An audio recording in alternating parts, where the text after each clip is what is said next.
जब से उसने सुना है कि शेखर किसी और से शादी कर रहा है, खुद को कमरे में बंद कर लिया है। जयेश सिंह, बेटा श्रेया दरवाजा खोलो, देखो अपने पापा पर भरोसा है। न तेरी शादी शेखर से ही होगी, तू एक बार दरवाजा खोल तो सही। श्रेया, नहीं, आप झूठ बोल रहे हैं, वो किसी और से शादी कर रहा है और आप मुझे उल्लू नहीं बना सकते। जयेश सिंह, अरे सुधा, तेरी बेटी को बिल्कुल अक्ल नहीं है। सुधा, आप मेरी बेटी को क्या कह रहे हैं? अरे आपने कुछ किया नहीं तो वो बेचारी क्या करे? इधर मीनाबाई के कोठे पर नीमा भानु बताता क्यों नहीं वो भागी कैसे, और तू कहां मुंह मारने चला गया था? अपने तो मरेगा और हम सबको मरवाएगा। भानु की आवाज तो जैसे गले में अटक गई। साला वाकई औरत जात के चक्कर में लेने के देने पड़ गए। भानु, तू तो गया। नीमा, क्या बोलेगा भी? कुछ की बुत की तरह खड़ा रहेगा, कुछ बकेगा भी? भानु, वो मैं पेशाब करने गया था। भुवन, अरे इसे छोड़ और चलकर उसे ढूंढते हैं। एक तो उसकी बेटी नहीं मिल रही, ऊपर से ये भी भाग गई। मीनाबाई तो पगला जाएगी। भानु, हाँ चलो ढूंढते हैं। ज्यादा दूर अभी गई नहीं होग। अरे ये क्या रानी, ये बेहोश क्यों है? भुवन, ए रानी उठ, नीमा पानी लेकर आनी। माँ ये लो। अरे मार इसके मुंह पर रानी। बहुत तेज सर में दर्द हो रहा है। भुवन, रानी तुझे किसने मारा और यहाँ क्यों पड़ी थी? रानी, अरे मुझे छोड़ो, उसे पकड़ो, भाग गई। इधर किसी तरह श्रेया ने दरवाजा खोला। जयेश सिंह, बेटा ऐसे पापा से नाराज होते हैं। तू चिंता न कर, तेरी शादी तो मैं वही करवाऊंगा, बस मुझे पता चल जाए ये लड़की कौन है। श्रेया, पापा आप सच कह रहे हैं न, वरना मैं अपनी जान दे दूंगी। जयेश सिंह, सुधा इसे संभालो, मैं अभी आया। इधर सिमरन और शेखर की हल्दी थी, सभी मेहमान आ चुके थे। दादी, शेखर, सिमरन कहाँ रह गई? उसे बुलाओ, सारे लोग इंतजार कर रहे हैं। शेखर जी, अभी आता हूँ। शेखर, सिमरन। शेखर की निगाहें बस सिमरन पर ही अटक गई। पीले लहंगे और ग्रीन दुपट्टे में वो बिल्कुल किसी अप्सरा से कम नहीं लग रही थी। शेखर ने पीछे से जाकर उसके दुपट्टे को उसके सर पर ओढ़ाया और चुपके से उसके कानों में कहा, हाय कहीं मैं मर ही न जाऊं। सिमरन ने पलटकर उसके होठों को बंद कर दिया और शेखर ने उसके नाजुक हाथों को अपने होठों से छू लिया। सिमरन शर्मा कर पीछे हट गई। ये क्या कर रहे? चले, सभी लोग इंतजार कर रहे हैं।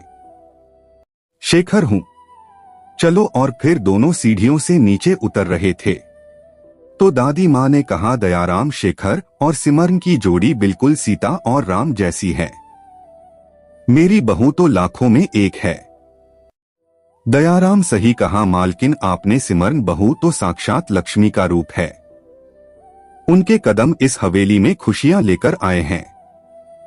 सिमरन और शेखर ने दादी माँ का आशीर्वाद लिया। दादी खुश रहो, मैं तो ईश्वर से प्रार्थना करती हूँ कि तुम्हारी जोड़ी सलामत रहे, 7 जन्मों तक तुम दोनों का साथ बना रहे। इधर जयेश सिंह बियर बार में शराब पी रहा था कि तभी वहां थानेदार भी आ गया। थानेदार, अरे जयेश भाई तुम यहाँ कैसे हो? जयेश सिंह, श्याम सिंह मेरे भाई, तुम यहाँ बहुत दिनों बाद कहाँ थे? कोई खोज खबर नहीं थी तुम्हारी। थानेदार, हाँ जरा बिजी था एक केस के सिलसिले में। और तुम सुनाओ, क्या हाल है? जयेश सिंह, क्या बताऊं, मेरी जिंदगी में कुछ भी ठीक नहीं चल रहा है। और फिर उसने सारी कहानी बता दी। जयेश सिंह, मेरी बेटी श्रेया तो खुद को खत्म करने की कोशिश कर रही थी। खैर तुम बताओ। आज इधर थानेदार, बस एक लड़की की तलाश है, इसी शहर में है, लेकिन कुछ सुराग नहीं मिल रहा। जयेश सिंह, किसी का खून करके भागी है क्या? थानेदार, नहीं, खून तो नहीं किया है, लेकिन किसी की अमानत है।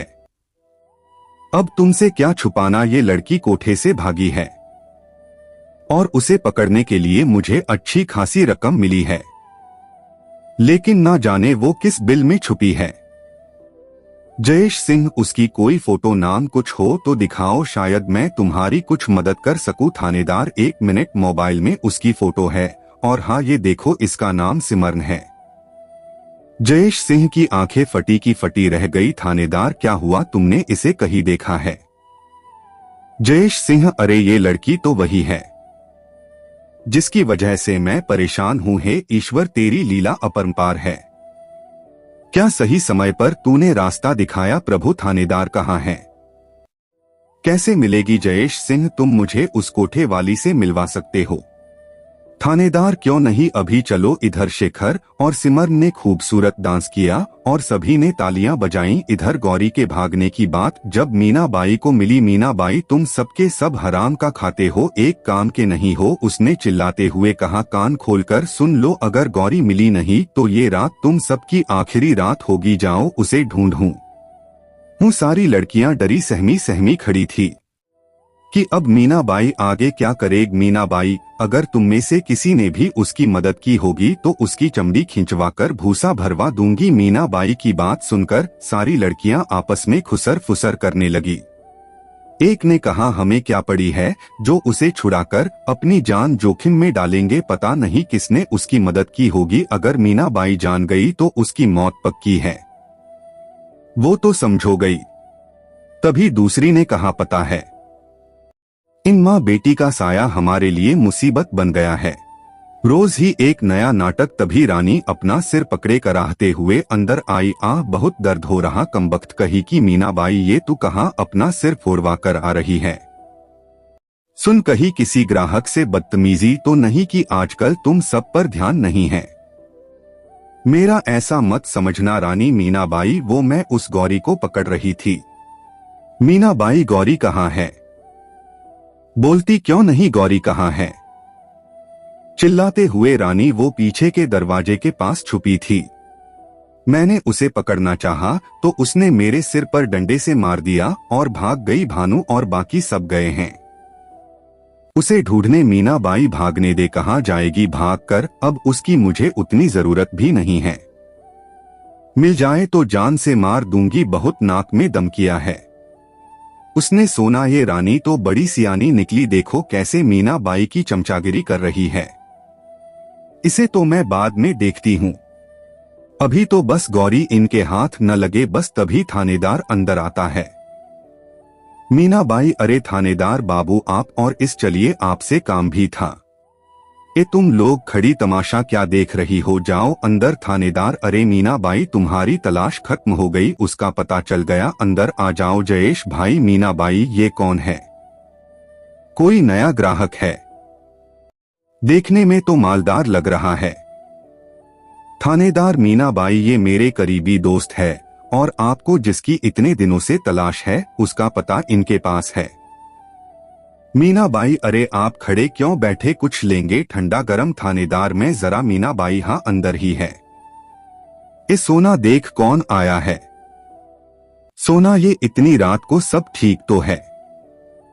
कही गौरी, नहीं नहीं ऐसा न हो, शायद कोई ग्राहक होगा, आज तो दिल ही नहीं। थानेदार, सोना मेरी जान, सोना आप यहाँ इस वक्त? थानेदार, क्यों, कोठे पे भी वक्त देखकर आया जाता है क्या? जल्दी आओ, दूर खड़ी क्यों हो? सोना ने कसमसाते हुए पूछा, कुछ पिएंगे? गिलास बनाऊं? आज उसका बिल्कुल मन नहीं था कुछ भी करने का, इसलिए वो उसे टालना चाहती थी। थानेदार, हाँ एक गिलास बना दो, आज मौका भी और दस्तूर भी। सोना ने इठलाते हुए कहा, अच्छा आज कोई नया केस हाथ लगा है क्या? थानेदार ने उसके हाथों से गिलास लेते हुए कहा, नहीं आज एक पुराना केस सॉल्व होने वाला है। सोना ने उसके कंधों को सहलाते हुए कहा, अच्छा क्या था केस? थानेदार, अरे इधर आओ, केस को मारो गोली इधर। जयेश सिंह ने सिमरन के बारे में जानने के लिए मीनाबाई से पूछा, मीनाबाई ये लड़की क्या इसी कोठे की है? मीनाबाई, हाँ भाई इसी कोठे से भागी है, कई महीनों से मैं ढूंढकर परेशान हो गई थी। अब जल्दी से बता दो कहाँ पर है, वो एक बार मिल जाए उसकी तो मैं वो हालत करूंगी कि फिर किसी की हिम्मत नहीं होगी कि मीनाबाई के कोठे से कदम भी बाहर निकाल सके। वैसे भी इन माँ बेटी ने जिंदगी हराम कर दी है मेरी। जयेश सिंह, माँ क्या उसकी माँ भी कोठे वाली है? वाह, अब कहानी में मजा आएगा। मीनाबाई, उसकी माँ की हिम्मत से ही तो आज उस लड़की ने हमें नचाया हुआ है, वरना आज ये नौबत ही न आती। जयेश सिंह, देखो मीनाबाई, मुझे इससे कोई मतलब नहीं कि तुम उसका क्या करोगी, बस वो किसी भी हाल में यहाँ से वापस नहीं जानी चाहिए। मीनाबाई, वापस जाने का अब उसके पास कोई रास्ता नहीं है। एक बार वो आ जाए उसका बंदोबस्त मैंने कर दिया है। जयेश सिंह ने मीनाबाई को सब बता दिया कि वो कहाँ है। मीनाबाई, अच्छा। तो वो महलों में रहने का सपना सजा रही थी, लेकिन उसका ये सपना कभी पूरा नहीं होगा। शादी तो उसकी होगी सिर्फ चुन्नी लाल से। इधर शेखर और सिमरन अपनी शादी के सारे फंक्शन एंजॉय कर रहे थे और सिमरन इन सब बातों से अनजान अपनी नई जिंदगी को, खुशियों को समेटने में लगी थी, जो उसे इतनी मुद्दतों के बाद नसीब हुई थी।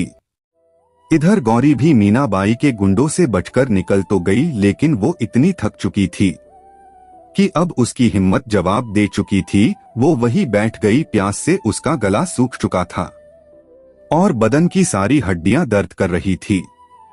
थानेदार मीनाबाई और जयेश सिंह ने मिलकर सिमरन को पकड़ने का प्लान बनाया। रात काफी हो चुकी थी। सिमरन ने अपने कमरे में आकर कपड़े चेंज किए और बालकनी में खड़ी होकर पूरी हवेली को देख रही थी, जो उसकी शादी के लिए दुल्हन की तरह सजी हुई थी। सिमरन, शेखर और दादी माँ ने उसे सब कुछ दिया, लेकिन एक अनजाना डर तो कहीं न कहीं बैठा हुआ था।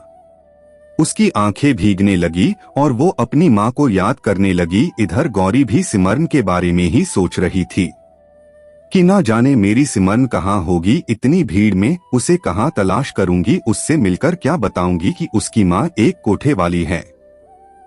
ये सब सुनकर उस पर क्या बीतेगी है।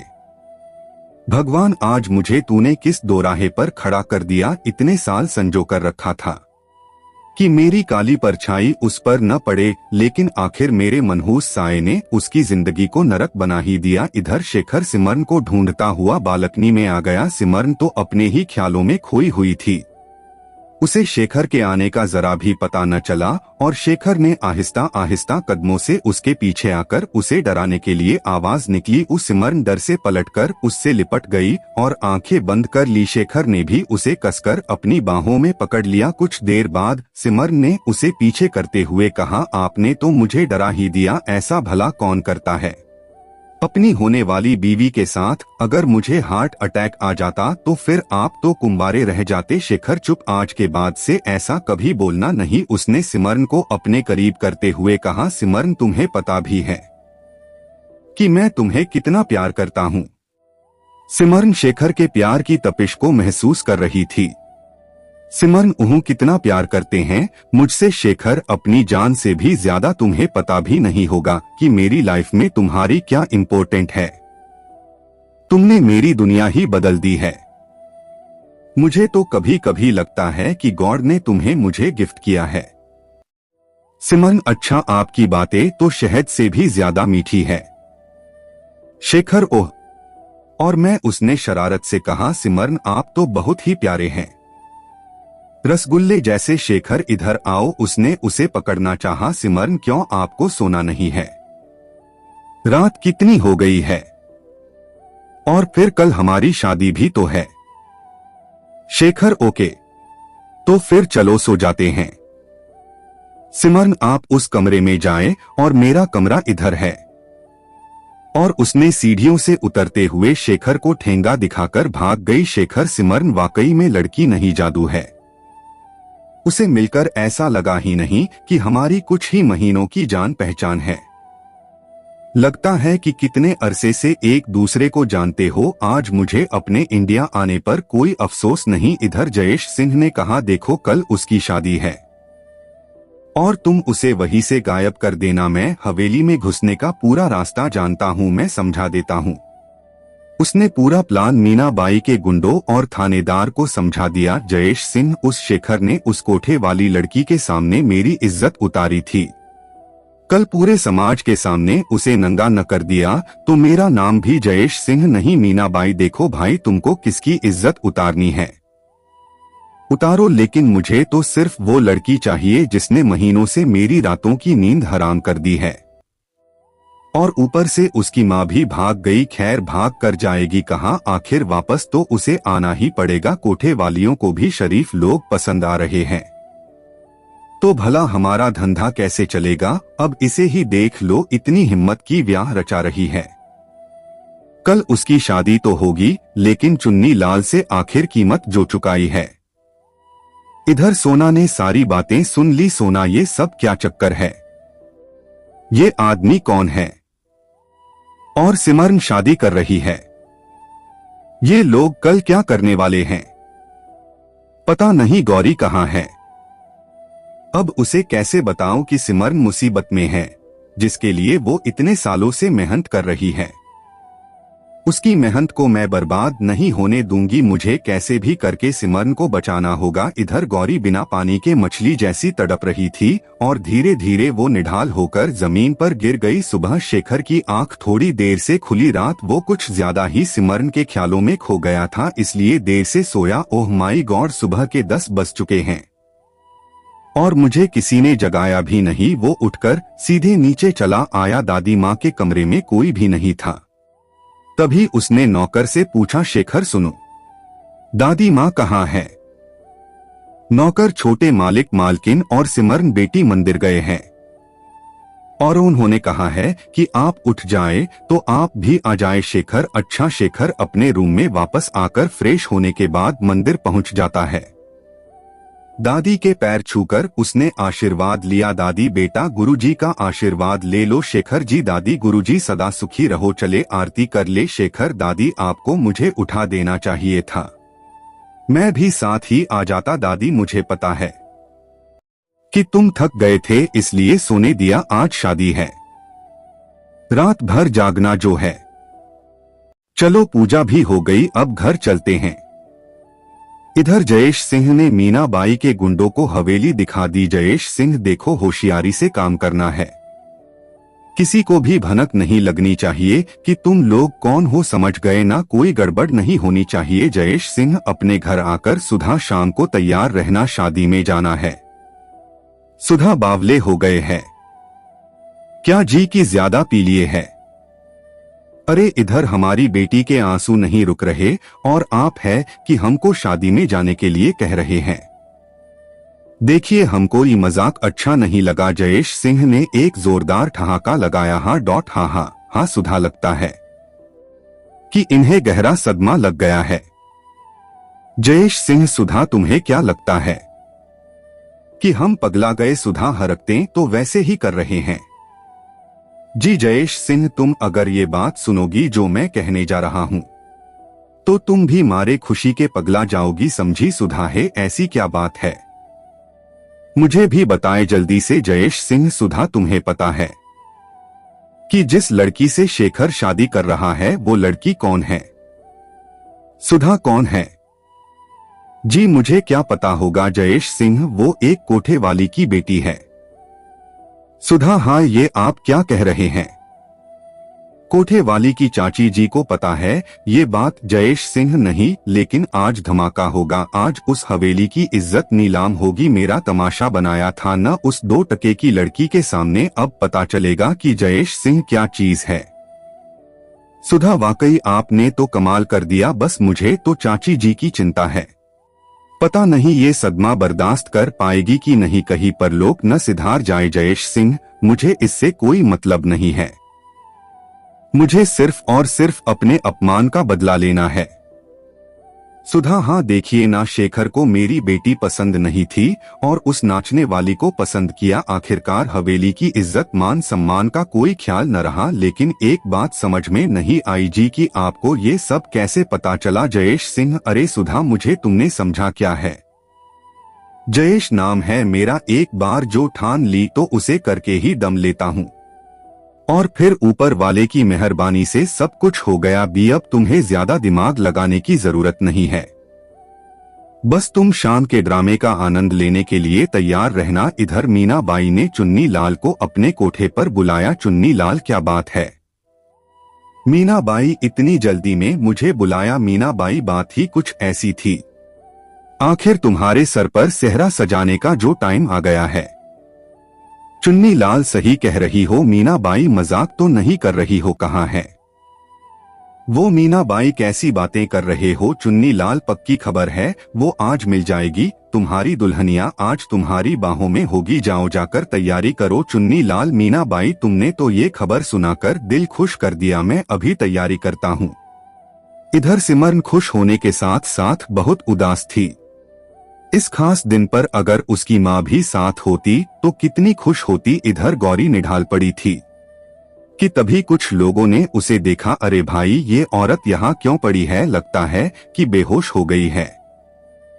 हाँ हाँ, उठाओ इसे, लगता है काफी बीमार है, हमें इसे अस्पताल ले जाना चाहिए। अरे भाई, पहले चेक करो तो सही कि सांसें चल रही है कि नहीं, कहीं ऐसा ना हो कि मर गई हो। हाँ हाँ, चेक करो। एक आदमी ने उसकी नब्ज चेक की तो अरे भाई, ये जिंदा है। लगता है कि कमजोरी से चक्कर खाकर गिर गई है। उठाओ इसे और अस्पताल ले चलो। और फिर वो लोग उसे अस्पताल ले गए। इधर मीनाबाई को उसके गुंडों ने बताया कि गौरी कहीं नहीं दिखी। मीनाबाई, तुम लोगों से एक काम ठीक से नहीं होता, जाओ जाकर चुल्लू भर पानी में डूब मरो। एक औरत नहीं संभाली गई तुमसे। अब खड़े खड़े मेरा मुंह क्या देख रहे हो? जाओ, और जब तक वो मिल न जाए अपनी ये मनहूस शक्ल मुझे दिखाना मत। हवेली में चारों तरफ रौनक थी, लाइटों से पूरी हवेली दुल्हन की तरह सजी थी। ढोल नगाड़े बज रहे थे, मेहमानों का आगमन भी हो चुका था। दयाराम इधर से उधर लोगों को देख रहे थे। इधर दादी अपने कमरे में तैयार हो रही थी और मानसी उनकी मदद कर रही थी। मानसी, दादी, सारी साड़ियां आप पर अच्छी लगेगी, आप इनमें से कोई भी पहन ले। दादी, अरे रुक न मानसी, पहले मुझे देखने दे। आज मेरे पोते की शादी है, मुझे आज बहुत अच्छे से तैयार होकर जाना है। आखिर मैं दूल्हे की दादी माँ जो हूँ। मानसी, बिल्कुल दादी, पूरी महफिल में आपके बाद ही कोई नजर आए। दादी, तो और क्या? उन्होंने आंखें मटकाते हुए दादी तैयार होकर दादाजी की तस्वीर के पास जाकर दादी देख रहे हैं। आप, आज हमारा शेखर दूल्हा बनने वाला है, उसकी शादी हो रही है।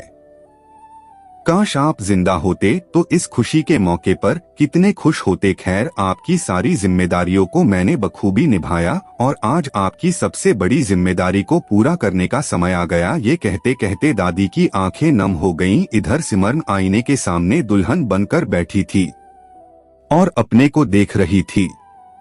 तभी शेखर अंदर आ गया। सिमरन, आप यहाँ? आपको तो नीचे होना चाहिए, किसी ने देख लिया तो क्या सोचेगा? चलिए जाइए। शेखर, लो भाई, ये क्या बात हुई? अभी कुछ देर में हमारी शादी होने वाली और एक तुम हो कि तुम्हें लोगों की चिंता हो रही है। सिमरन, इसलिए ही तो कह रही हूँ कि अभी हमारी शादी होने वाली है, हुई तो नहीं है। और वैसे भी लोग कहते हैं कि शादी से पहले दुल्हन का चेहरा देखना अपशकुन माना जाता है। शेखर, हाँ, ये लोग कहाँ से आते हैं जो दो प्यार करने वाले के बीच में ऐसी ऊंट पटांग बातें फैला देते हैं। शेखर का फोन बजने लगा। शेखर जी, दादी, दादी, बेटा कहाँ हो? सारे मेहमान तुम्हारा इंतजार कर रहे हैं, रस्में शुरू होने वाली है, जल्दी से आ जाओ। शेखर जी, दादी, बस आ ही रहा हूँ। शेखर ने जैसे ही फोन रखा, सिमरन, जाए, शेखर जा रहा हूँ। सिमरन जैसे ही मुड़ी, शेखर ने पीछे से उसके कानों में आकर कहा, आई लव यू, बहुत खूबसूरत लग रही हो। सिमरन के चेहरे पर मुस्कान आ गई। इधर जयेश सिंह शेखर की शादी में। जयेश सिंह, प्रणाम चाची जी। दादी, मन में जाने दो, आज खुशी का मौका है। क्या कहूँ, खुश रहो। जयेश सिंह, चाची जी, आपने तो बहुत अच्छी तैयारी की है शेखर के ब्याह की, लेकिन लड़की किस खानदान की है? दादी, जयेश सिंह, सिमरन बहुत प्यारी बच्ची है और मेरे शेखर की पसंद भी, इसलिए शादी में आए हो, मेहमान बनकर आनंद लो, आशीर्वाद दो, तुम्हें ज्यादा चिंतित होने की जरूरत नहीं है। जयेश सिंह के चेहरे पर एक कुटिल मुस्कान थी। सही कहा चाची जी, आखिर मैं भला कौन हूँ? जयेश सिंह पीछे मुड़कर जाते हुए, जितना खुश होना है होले बुढ़िया, जल्दी ही तेरी खुशी गम में न बदली तो मेरा नाम भी जयेश सिंह नहीं। दोस्तों, मैं आपसे बहुत ही ज्यादा नाराज हूँ क्योंकि आप सबके लिए इतना मेहनत करके मैं वीडियो बनाता हूँ और आप लोग वीडियो को लाइक नहीं करते हो। प्लीज यार, वीडियो को लाइक कर दो और चैनल को सब्सक्राइब कर दो ताकि मैं आप सबके लिए वीडियो बना सकूं।